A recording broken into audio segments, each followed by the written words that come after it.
So of course, to the microbiome, a couple of baseline tools.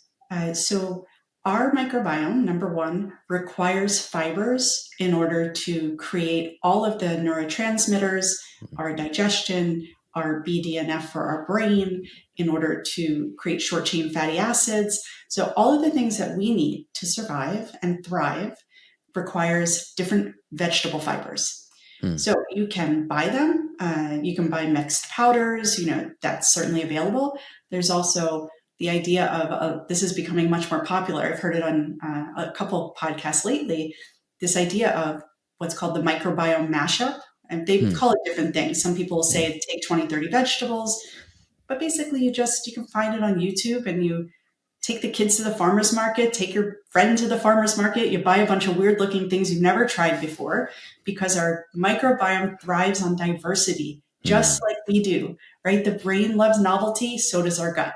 So switching it up, having lots of different fibers in there, that's actually going to create, it's going to feed all of the microbiome. And that's completely different than taking a probiotic, which is going to feed 2, 3, 5, 10 different diverse flora, as opposed to the hundreds, thousands, that we probably haven't even named yet.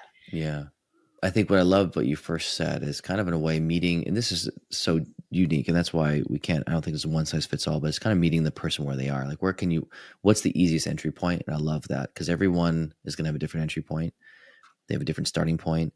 But I think it's that 5%, or I even say 1%, which is based off Atomic Habits. But what is that one? Just start here. And what's that one little baby step? Or if you watch What About Bob, what's the baby step to just that changing, to do something that is more integrative and holistically healthy for you? What does it look like now? And eventually you'll get to make bigger changes, and then begin to do the food. Maybe you can't start with food. Maybe it's starting with like you said, the exercises at the desk. And maybe it's just, putting on a different type of music, or maybe it's starting with where you are.